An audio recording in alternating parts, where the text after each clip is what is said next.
Great to have you all here. So, I need a couple of things here. Great. So, this panel will be about publishing. It's gonna have three parts. First part is my personal experience, just to give you a bit of my experience with different publishers, approach. The second one is one-to-one interviews, kind of with my great guests, which are going to be introduced in a second. And the third one is then the discussion with you, panel discussion about publishing. And I would like to ask you to ask any questions you like about your projects, about general problems or ideas, etc. So, publishing. I've been doing games for 18 years now, and I know both sides, developer and publisher side. But I prepared like 3 examples of very different approach from publisher side. First is the last project I have led as lead designer for Activision's exclusive developer Cauldron, and I have led multiple projects for Activision, and their approach was very hands-on. I have to say that I have learned most from Activision guys. So always when I hear someone to speak negatively about publishers, obviously it depends on specific people. But for me, they gave me a lot of insight and also different perspective on how to develop games, how to think about audience, how to basically. The fact that you're not doing game for yourself, is the most important switch, which most of indie developers still don't get. So this helped me a lot. On the other hand, their hands-on approach was very, let's say. You would be as a creative person, you could be easily very sad or pissed about that in the first moment, but that's because we developed their IP, we developed their game, and they had to take care about that IP. So we worked on 2 big IPs, Big Game Hunter and Dangerous Hunts, both under Cabela's trademark. And from this perspective, it's clear that publisher has to interfere with the development a lot. So basically what they did, for example, was to bring their writers, their management people, their creative people, a lot of people were thrown into the development, and for the first title, it was very different experience for the developer. But later on, and this was the last title we did with them, we have all learned, and I personally could understand their point of view a lot. So in this title, they stopped to interfere with the project. Basically, we were mostly in touch, or they were mostly in touch with me only, and with management, other management of the company. So I spent daily couple of hours on design discussions every day. My wife loved it because it was always in the evening, our time, and couple of hours weekly on producer or production discussions. On the other hand, each of this game was very successful. We sold with many of them over 1 million of copies. and it was partly because they were so deep into the project. So that's the first example. Second example is Frantics, which I led as a lead producer in Napnok, in Danish studio, and we worked with Sony. It was not Sony's IP, it was our IP, but on the other hand, it was one of launch titles for a new platform, Sony's platform called Playable. So Sony was still very close to the project, but their approach was different. They were not telling us what to do, let's say, but they were telling us a lot what they like and what they don't like. We, in the end, brought a successful party game, and I managed to also form the original idea of second game, Chim Party, which we did with Sony. Both games were successful between players and even critics. Both were nominated for BAFTA, for example.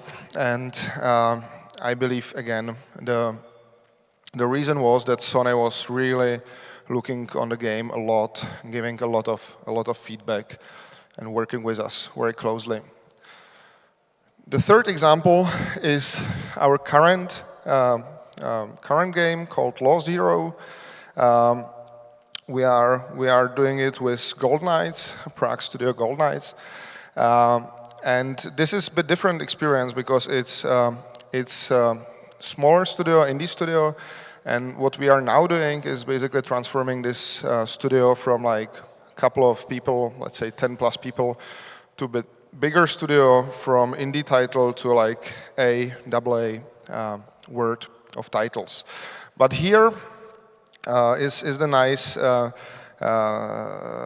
example of how publishers help us, and some of them are sitting and will be sitting here very soon, because they gave us a lot of feedback, and not necessarily the positive feedback always, but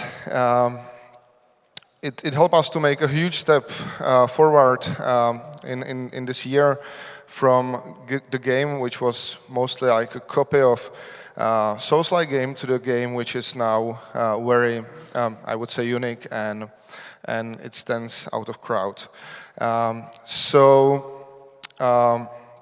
Again, publishers consult, and they kind of represent the external force to push ideas or like fresh point of view to push through your brain, through other management maybe, or the entire team. So that's just my 3 quick examples on publishers. Right now we are in the process of closing up publishing deals still with Law Zero, but I believe we are quite close to that. So let's move to guests. As I said, publishers had a huge impact on the fact that all the games I have led were always successful and sold many copies. So I would like to introduce first guest.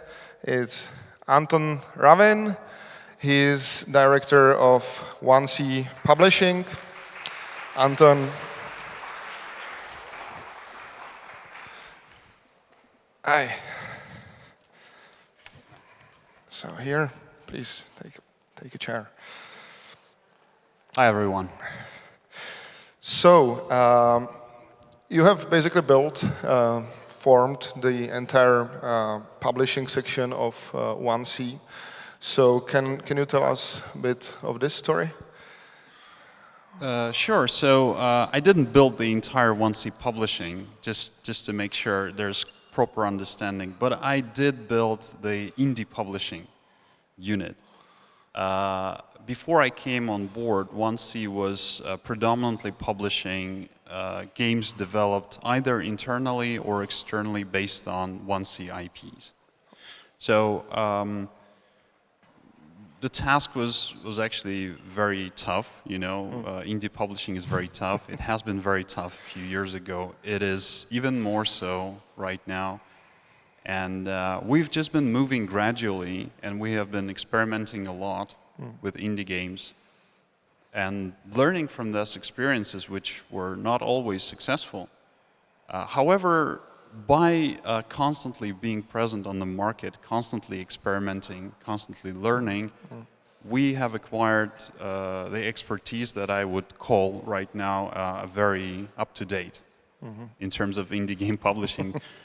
But this is only a reference to PC, console, premium games, right? I think the mobile indie games, free-to-play indie games are a very, very different kind of beast, and I don't think I would be too, even though I know a thing or two about that, I wouldn't be too qualified, or I wouldn't consider myself qualified to talk about these types of indie games. Right. Okay, so you started the whole indie section, so we could see 1C now a lot. On the Gamescom, I could see a lot of billboards and other stuff. So where are you heading with that? What's the vision of 1C? And the vision was really very simple, to create a unit that would be able to increase chances for success for indie game developers.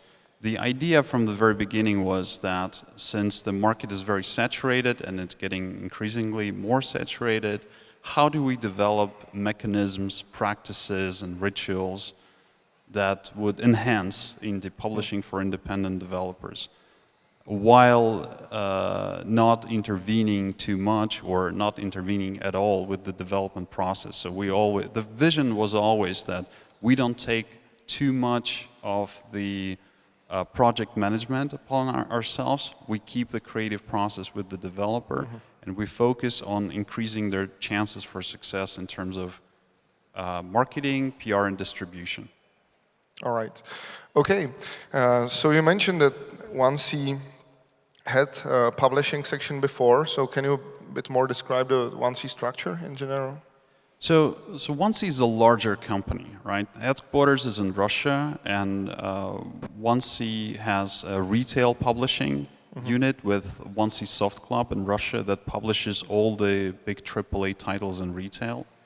1C has a very large software development department, and we also have 4 internal development studios for video games that work on titles based on successful 1C IPs such as Isle 2, Men of War, King's Bounty, and many others.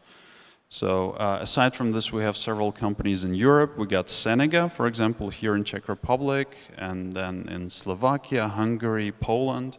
We also got QLog, which is one of the large localization, QA, and porting houses in Europe, based in Warsaw, Poland. And then we got 1C Publishing EU in Czech Republic, which handles our entire digital distribution pipeline for PC and consoles. Right. Okay. So as you mentioned now, you're sitting in Prague with your guys. So what does it mean for us?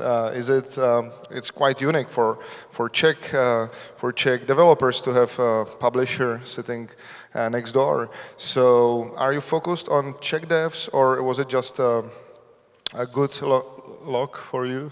It was purely coincidental. Right. It was purely coincidental. I would love to work with some Czech developers, and we also did have successful experiences working with Czech game developers, and we have some projects cooking up as well with Czech game developers. I would love to do more of that, but we are working really internationally. We got partners from all over the world, all over Europe, the United States, Canada, even Latin America. So. Okay, thank you for now. I would like to introduce now the second panelist. It's Hans van Braken. He is executive manager of SOEDESCO, and he is also here between us. Hey Hans. So please take a mic. So, SOEDESCO primary business historically was physical and retail. Is it still true, or is your focus now a bit different?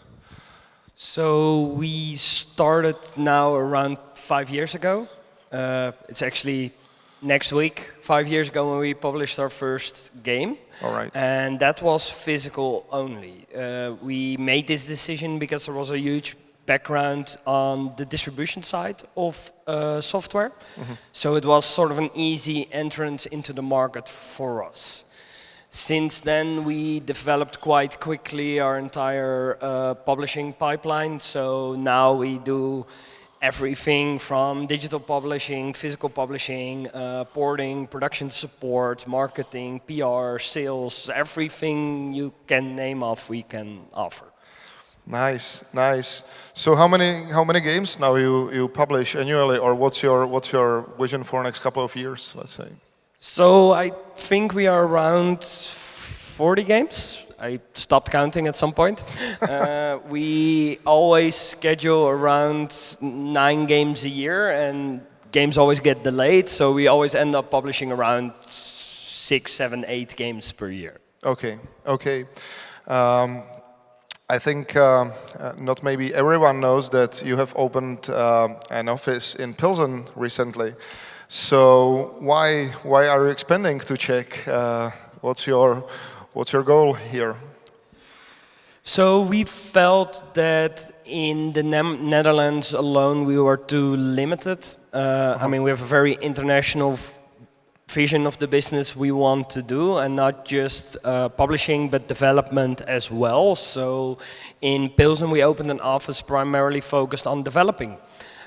So like I mentioned, one of the things we offer to developers is ways to port the game to other platforms. Right. So with a new office, we have now one development office in the Netherlands, one in Pilsen, so we can offer more of that. And at the same time, we want a better balance of in-house development and external development. All right, I see. So you have also in-house studios in your group, or you have in-house development? So at the moment we have like one development team in the Netherlands, and we just opened the office in Pilsen where we're starting to hire people for an in-house team. Further, we have a couple of own IPs at the moment because they're quite bigger projects. We're using a bit more experienced teams to make them because they need quite big teams, and we're not there yet, but we will be at some point. Okay, and are there any, for example, genres you are focused primarily on, or? No, not primarily. I mean, we launched a couple of simulation games, which did quite well for us. So we will be expanding upon that, but we also do adventure games. We do RPGs. We do everything you can name of. Of course, there are games where we're better in than other games. For example, we don't do a lot of real-time strategy type games or space simulation type games, and if developers come to us with that, we always say, look, we love to help you, but we might not be the best partner, so you should talk to them or them. Totally get it. All right, thank you for now. Third panelist is Lukáš Macura. You probably know him. He's CEO of Cinemax. Cinemax is primarily a developer, but with publishing experience. So I think it's great to have Lukáš here as well. Lukáš, please.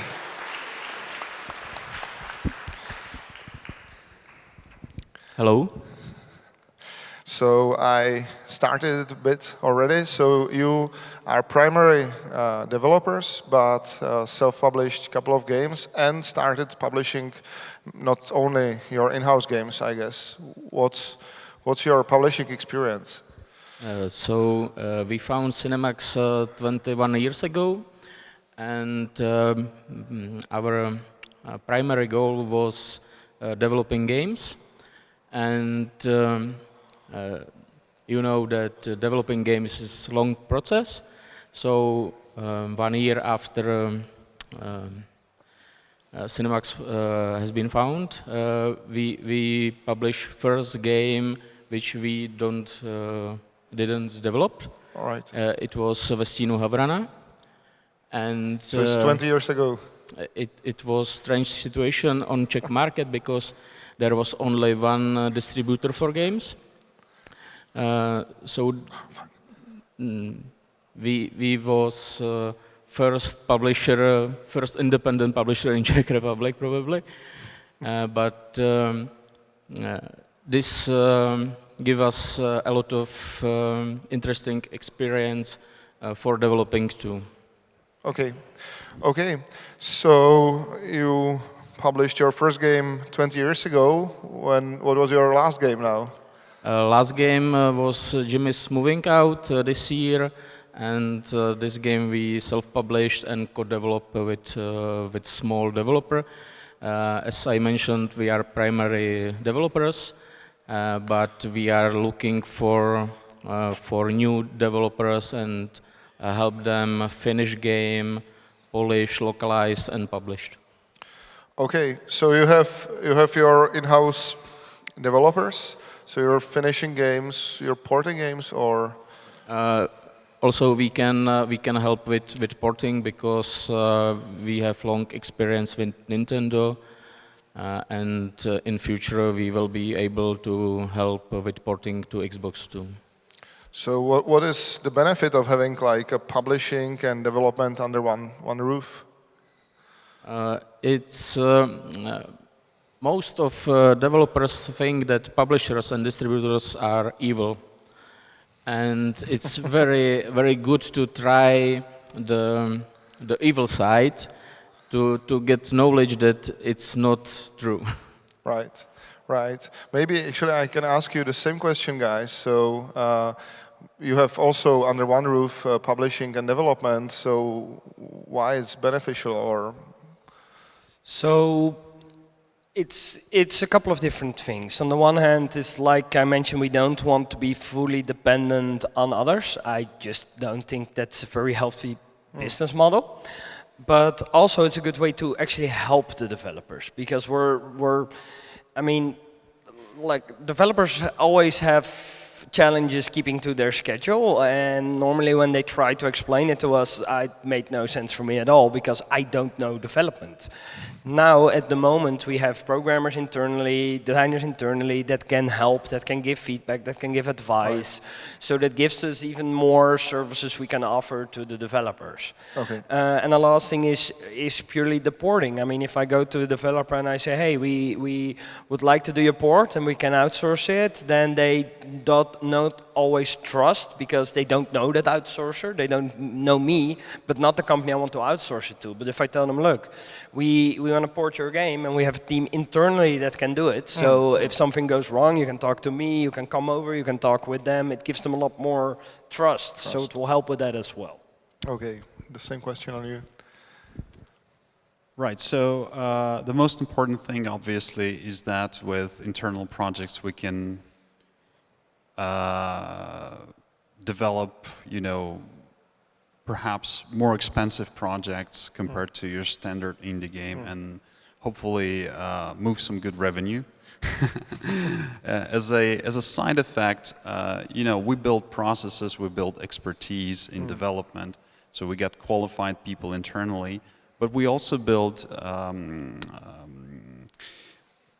tools, such as, for example, we have in the process of developing some of our titles, we've built recently a new mock-up studio, which is a big asset, and some of the indie partners that we work with may take advantage of that.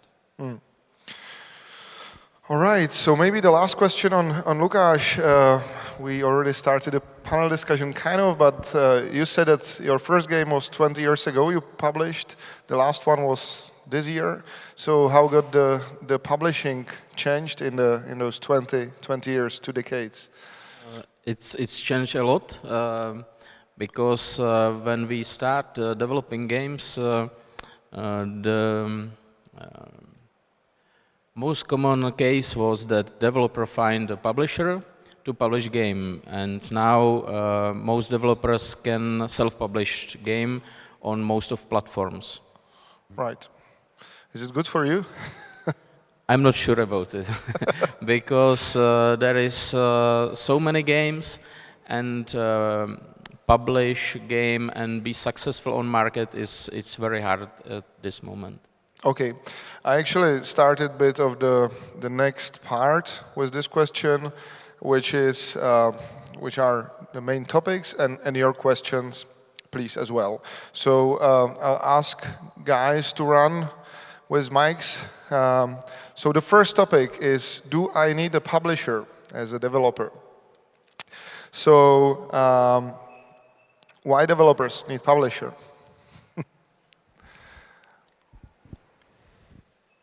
I think the obvious answer is that with the saturated market for indie games, with hundreds of games being released every week, it is important to maximize your chances for success. And I think publisher can provide for a chance to maximize chances for success for an indie developer in the ways of expertise, consultancy, funding to reduce your risks, as well as providing extra visibility, professional marketing and PR to make the project more visible compared to the other hundreds of indie games that are releasing. That would be a short answer.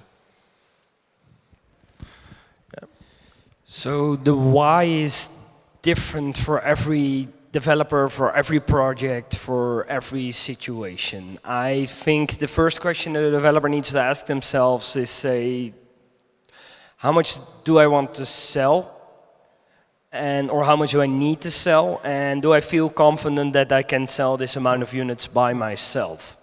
If the answer is no, then you need a publisher. And then together with that publisher, you're going to discuss how you're going to reach that number. And it needs to be a number that makes sense.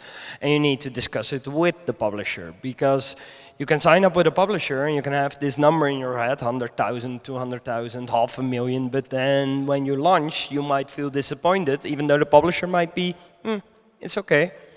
So the question all comes down purely to the bottom line. Can I sell more with a publisher? And if you think the answer is yes, then you need a publisher.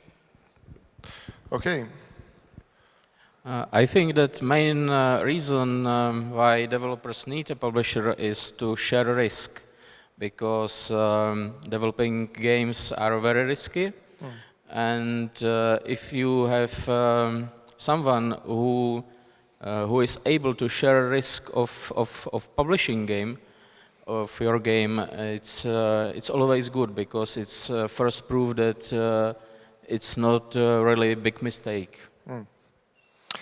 Yeah, I totally agree. I think publisher is the one who can way better understand and also take care of that the game is aimed for the audience, for the right audience all the time, because it tends to deviate a lot, So it's partly job of internal producers as well, to take care of the game, that it's not too casual or too hardcore or too whatever mature, but then understanding this audience and keep the trail. I think that's also one of your main benefits, and that's also the second question. So, what is the benefit for developers specifically? Why they should reach specifically you?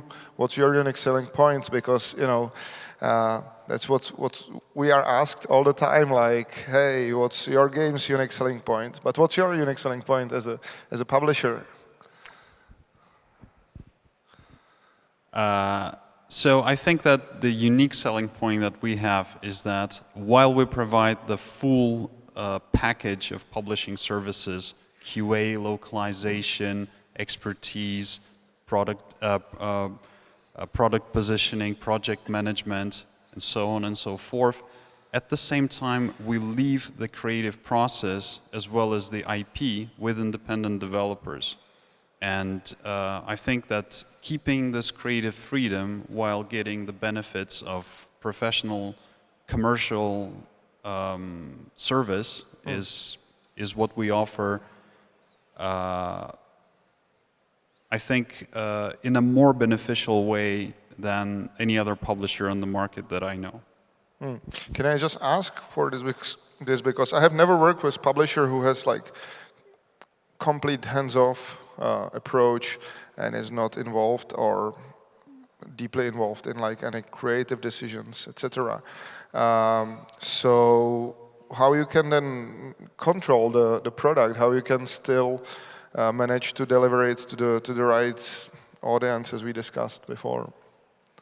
Well, we don't always have control, but I think that's a good and healthy thing. If we would want to develop a specific title ourselves, we would have just done this within the internal development studio. Like, we have a very rigorous selection process for indie games, and we also try to evaluate how competent the teams are, if they are capable to deliver a good enough product. So once this has been established, and of course sometimes we make mistakes like everyone else, but once this is established, we put a lot of trust in those indie developers, and I think that's a good deal for them, because in case you take away the creative freedom from indie developers, you basically take away a large part of what could make these games successful. Okay. For you, what's your unique selling point, Hans? So what we do is we're not that hands-off, but at the same time, we're not telling you what we think you should do with your game. What we're doing is we're telling you what we know your fans want. So what we do in a quite early process is we organize closed beta testing, open beta testing, some cases early access, to make sure the game before launch get enough playtime by a lot of people to really play through everything. Doesn't work for every game. With some games, mostly they're very story driven, we have a bit of a different approach, but a lot that do. And I mean, we're 30 people, indie devs are between 5 and 20, 25, depending on their size. No way that with 50 people, even if you outsource it to a testing agency, you will catch everything. So a big part of what we do is going to the fans and say, hey, we have this game in development. What do you think? Okay, give us your feedback. Do you want to try it out? And with that feedback, we go back to the developer and we say, look, it's not that we think you need to do this. It's that this is what came back after testing. So another thing what we do is we still have a very strong retail publishing network, which gives us the ability to reach out to the territories where internet is not necessarily that strong. And the thing with retail publishing is that it won't be the big money maker. It will be a very small fraction of the revenue. However, it gives you so much more discoverability, because it means that you're on Amazon, that you're on GameStop, that you're on the biggest gaming websites in the world. Right. At the same time, you will be in a lot of stores, so people might walk in and see the game, and then they go back and then they see it online and they remember it from in the store. At the same time, we use a lot of Instagram, and Instagram like pretty pictures of pretty boxes. They don't like digital codes. So having the physical version gives us more flexibility with Instagrammers. So there's a lot on that part we can do as well. At the same time, developers always underestimate their production schedule, and we help them even before Shine with straightening that out. So we say, hey, you'll have here only a couple of months, but you didn't think about how long it takes for the H ratings to get back, how many testing sessions you need to do. Are you sure that porting only takes 2 months? With the last 4 developers we worked, it took 4 or 5 months.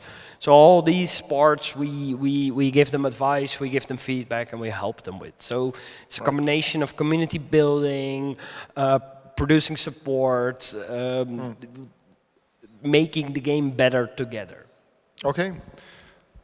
What's Cinemax's unique selling point, Lukáš? It's a difficult question for me because, as I said already, we are mainly developers. So our benefit is that we are developers, so we understand what developers want.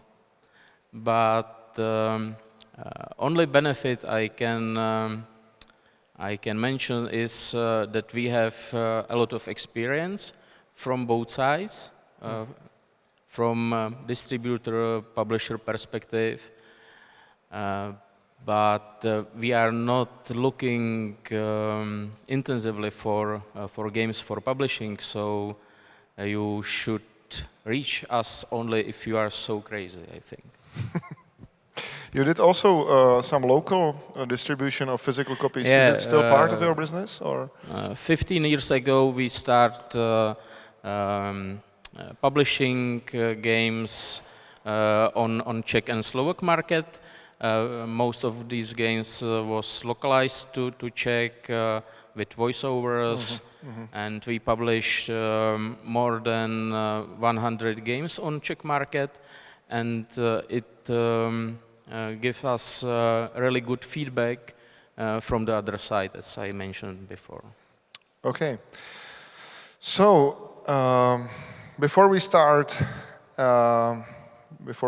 another section, how to find the right publisher for you and how to reach the publisher, are there any questions from your side about do I need a publisher? Some comments, anything?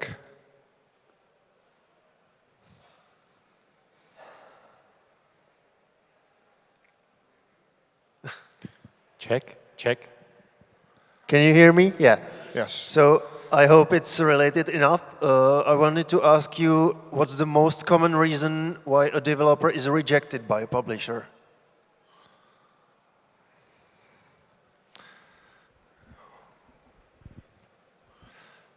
The most common reason in our case is that we do not think we can do a good enough job with a specific project that is being pitched.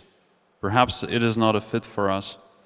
That is the most common reason. The second most common is that we do not trust the development team enough to take them on board and invest in them. So the most common reason is that developers, they ask a lot and they don't always realize what that means. So a lot of developers come to us and say, hey, I have this game, it just came out of prototype stage and I need $500,000 to finish it and I never deliver the game. And then I say, okay, how are you going to tell me that you're actually going to deliver this game then in a year or in 2 years? And then it's like, yeah, because we're working really hard. So, and then even if you're so happy with the pitch that you're like, okay, you're going to try it and you go deeper into it, and then you ask, okay, but we fund everything, we put marketing on top of it, localization, community management, testing, everything, and then it's like, how do you see the rev share? And then it's like, yeah, I think you deserve 30–40%. So that is a discussion I have a lot.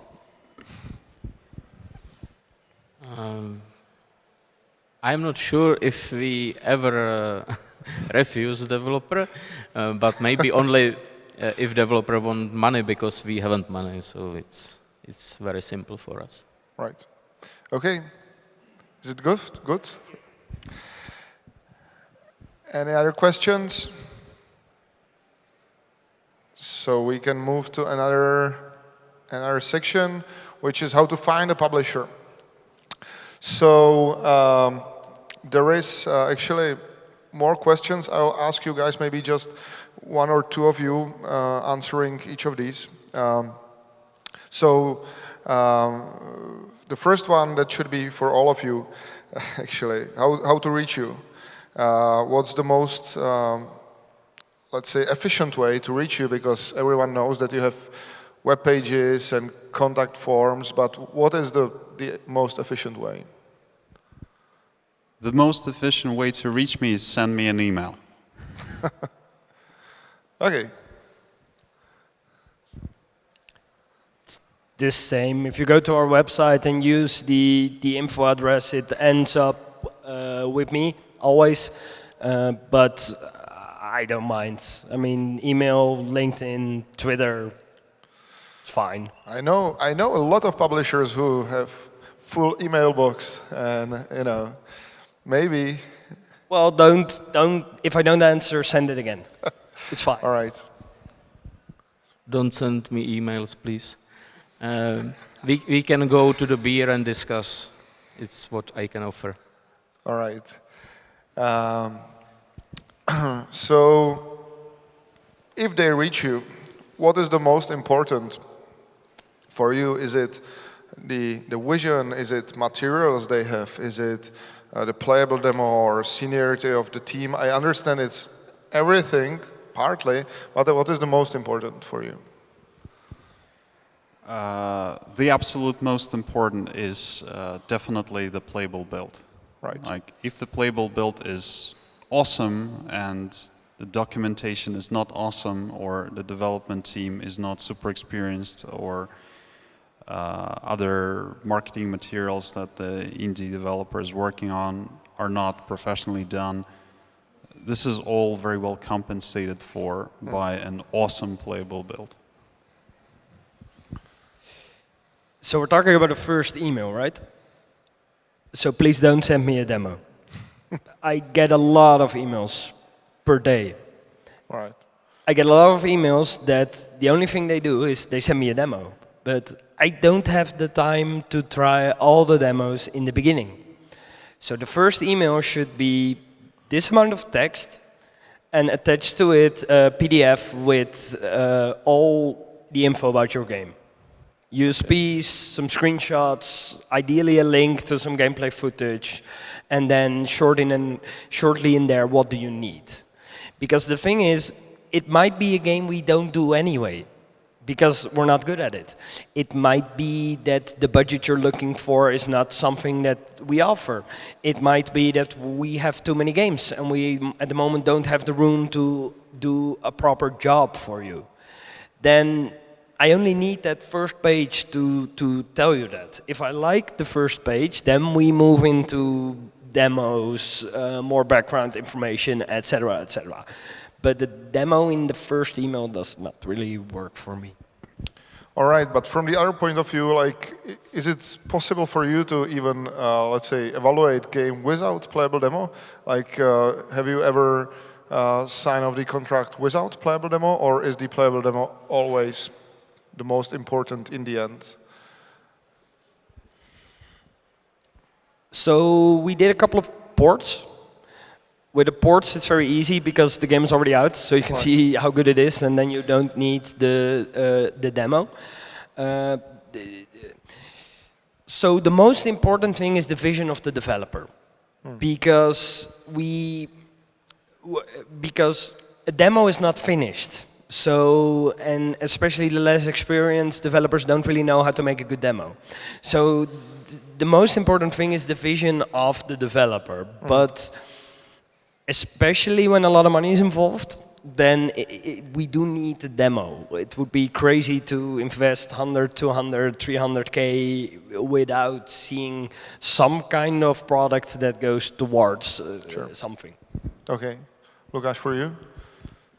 For me, it's very important if a developer is keen of his game. I don't like developers who present game that this game will sell good, because it's not a good point for developer, I think, because maybe publisher can evaluate if game has potential for sale. But developer should be fan of game. Right. Okay. So, if we talk about a playable demo,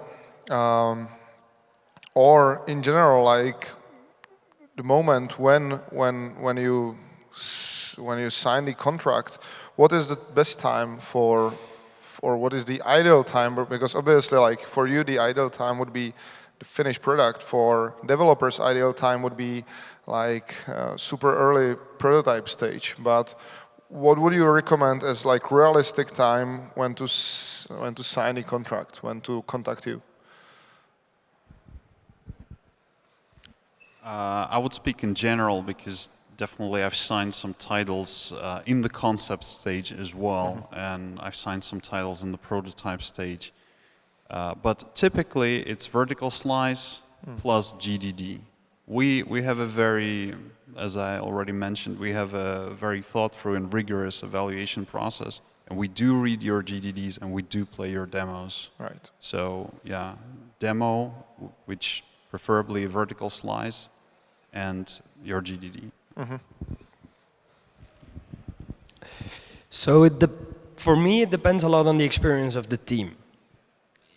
Because, I mean, even if you ask low amounts of money, you're still asking, in our case, to have 15, 20, 25 people working on your game. I mean, we're now 32 people, we're hiring more, so more people will be working on your game. So even if you don't ask a lot of money, we still put a lot of money in because those people cost money. So it depends a lot on the experience of the team. If the team is very, very experienced, then we're more than willing to sign very early on. The less experience the team has, the less willing we are to sign it early on. It's also how long do they still need. Sometimes we get a game that's been a year in development, but they still want another 2 years. That is not something we do, because then I wouldn't have the faith that it will actually get delivered. So if you have less experience, then I'd rather get it later. If you have more experience, and we're more willing to talk earlier. Sooner, right. It's depend on a type of game. I think that if there is some revolution gameplay or some specific technical innovation, it's best to present it with tech demo or something like that, but it's really depend on game. Okay. So the last question in this section: what is the proper pitch? If you can be quite fast in this, sorry guys. Right. So I think the proper pitch is probably a short pitch, to the point. That does not go into too much details about how much you think the game is going to sell, or which titles do you think are a competition in the market. This sort of analysis, I think a lot of indie developers spend a lot of time doing, and typically it's being completely ignored by publishers. So a good pitch is a short pitch accompanied by a vertical slice and the GDD. A proper pitch is if you explain to me why I should play your game. Most pitches I get are only explaining to me what the game is, sometimes too crazy detail, but almost never I get a pitch where someone actually explains to me why I should play your game. And if you cannot explain that to me, then how can I explain that to the gamers? Right. I agree with colleagues. I think that there is no more. Okay, this is actually connected with the pitch, but you already mentioned that. So common mistakes, as you said, like a lot of detail, analyses which are not relevant anyway. Are there any other common mistakes you can see in pitch presentations? It's like there's so many different kinds of mistakes, but the common ones are, yeah, I think I would agree, going too much into detail in things that don't matter that much. Right. And not going enough into detail in your GDDs. I think a very common mistake with indie game pitches is that indie developers pitch at the stage when they do not really understand what kind of game they want to make. And this is part of the reason why I would like to have a vertical slice and a GDD and the up-to-date GDD, right? Because I want to make sure the indie developer knows exactly what kind of game he wants to make. In terms of marketing, positioning, and all of this, don't worry about that. This is the publisher's job. This is part of the reason why we take a cut from revenues and stuff like that. So we'll figure out the marketing positioning. I'm sure other good publishers can figure out marketing positioning based on understanding your game. And For others to understand your game, you need to make sure you understand what kind of game you want to make. And very typically with indies, I'm talking small indie developers, new indie developers, they have no idea what kind of game they want to make. It's very much all over the place, and this is a big mistake. I think you're wasting a lot of your time and energy. Okay, I'll maybe, if you have something to add, just quickly. I would just ask you if you have questions regarding to this topic, because we have last 5 minutes. So if you have questions, there is one last topic ahead. So some questions regarding how to find the right publisher and how to reach publisher.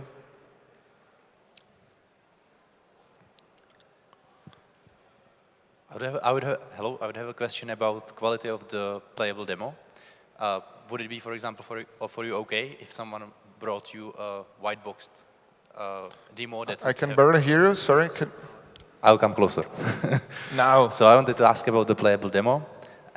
Would it be okay for you if someone brought you a white boxed game that has only focus on USP and mechanics, or do you want some kind of very small polished piece of the game that looks almost like a vertical slice or a final demo? How basically is the graphics important for you when you consider the playable demo? Okay, so how to define the ideal playable demo? So the thing is that every developer develops their game in a different way. So I don't feel that it's for me to decide how that demo should be set up. What's important for me in the demo is that I don't need any extra explanation to be able to play it, and that you explain to me what is still missing. So like you mentioned, if it's not a super polished, like final vertical slice, then tell me. Tell me what's missing, and make sure I can play it without any help, and then it's fine. I would say as close to vertical slice as possible, as polished as you can make it. Just to make sure we have the right understanding of your of the quality level that you're aiming to reach, right? Because sometimes you look at the demo and it looks terrible, and then you talk to the developer and the developer tells you that actually it's like 25% of the content is in the demo and it's not really a vertical slice and everything is going to look so much better sometime in the future. But the reason why you're creating a demo is to show what you're capable of, right? So as polished as possible. Okay. Some other question? No. So I'll just jump into the last section very quickly, and that's how to work with publisher. And I'll try to compress all the questions into one, basically. So we already heard some of these answers from each of you, but if you can just very coherently say what you can provide before the release for developer and after the release. So it depends on every deal. Like I mentioned, we can offer everything you need and the things you didn't think about. And there are things you didn't think about. I think what's most important to mention in how to work with a publisher is make sure you talk with us. I mean, publishers are seen as a company, but we are people too. So if you don't like something, or you are like, hey, why are we not doing this? Talk with us. Come to us and say, hey, what's going on? How's with this and this? And then talk with us. I mean, publishers, with the moment when they sign a game, they're in it with you for the long haul, and they want to do the best they can. So if you feel it's different, come to us, say, and talk with us. Okay. Okay, typically before release, that's quality control, QA, localization, marketing positioning, go-to-market plan. We create a go-to-market plan, and we obviously do some PR campaign or visibility campaign. This is before release, and then we go into release campaign and distribution. We distribute across a very large number of platforms and a very large number of digital stores globally. We also have partners all over the world for retail distribution, and we also have our own companies for retail distribution in some territories. So I would think that this is the summary, if I was able to understand the question correctly. Yes, yes. Thank you, Lukáš. Just quick, if we release game from third party, we do everything as if we publish our game. So we have same approach to our games and games we published. Okay. All right, so that's it. We are out of time. Thank you, Lukáš, Hans, Anton. Thank you, guys.